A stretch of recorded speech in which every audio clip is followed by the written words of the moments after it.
Welcome back mga sis! Magluluto tayo ng adobong pusit ala Sprite with Sprite, diba? O, imbis tayo ng bawang. Bawang at luya yan. Para masarap. Sunod ay sibuyas. As usual. Pag-isa nga, diba? Bawang at sibuyas with luya. Durog-durogin muna para maghiwalay pala. Pisa-pisain para maghiwalay.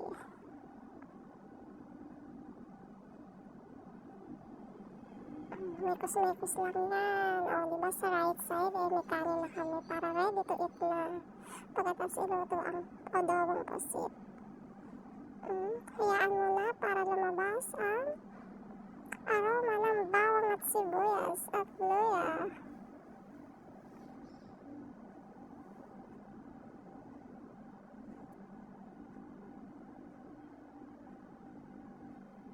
Susunod naman natin ay tomato. Tomato na walang kasawa-sawang tomato para maubos ang tomato ng aming madam.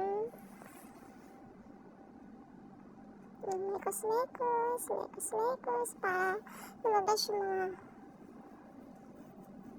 tubig-tubig ng kamatis. Dahil na tubig talaga siya. Kaya masarap ang aming kamatis. Yung isa sisilip pa ng pancake. At ito na nga ang ating mahiwagang pusit na matagal na sana namin inaasam na iluto. Kaya lang wala kaming rekado. Pero may rekado na kami. Kaya naluto na namin siya. Mekos-mekos. Haluin natin ang haluin hanggang mag-mix yung bawang sibuyas at luya at tomato. Mekos-mekos ate ha. Tapos, iyaan lang natin siya. Mag-mekos-mekos.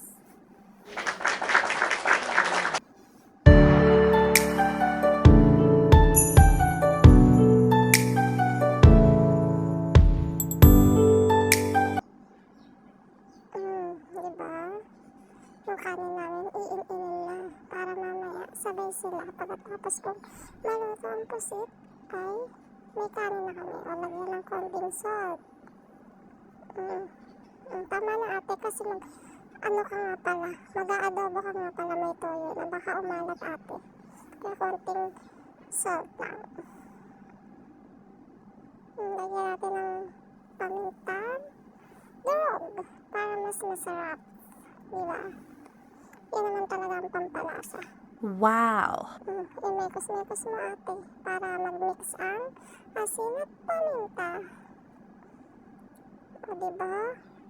Wala pa siyang kulay masyado kasi hindi pa kumakapit yung hindi pa lumalabas yung ink na ng pusit.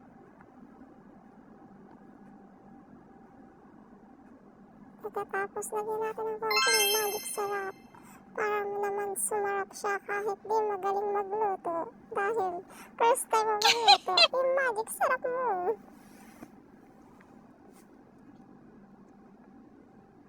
Tapos iyaan lang natin kumulo at lagyan na natin ng konting toyo kasi baka umalat. Diba? Mekos mo ate. Sige, halo ate.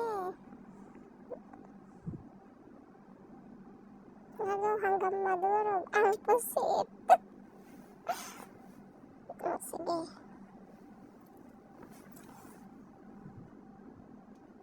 Haluin mo. Sige pa ate, halo pa. Sige na mamaya durog na yung pusit mo. Kakahalo mo. Diba? At ngayon naman, ilagay natin ng Sprite para sumarap pa lalo. Dahil wala tayong gata, Sprite na lang muna ang ilalagay natin. Sa susunod na ang may gata.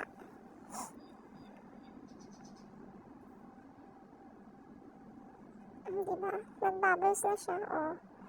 With suka. Konting suka lang. Tansyahin lang natin.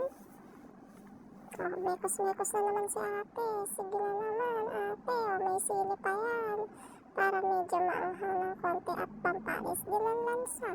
Kala mo kagalingan magluto. Oo, takpan at eto na. Pinalapot na muna namin. Diba? Lumapot na siya. Pinaiga ko lang muna yung sabaw. O, ayan na nga. Finished product. Naubos na namin. Yan na lang ang tira. Bye-bye mga ka-shiz. Thank you.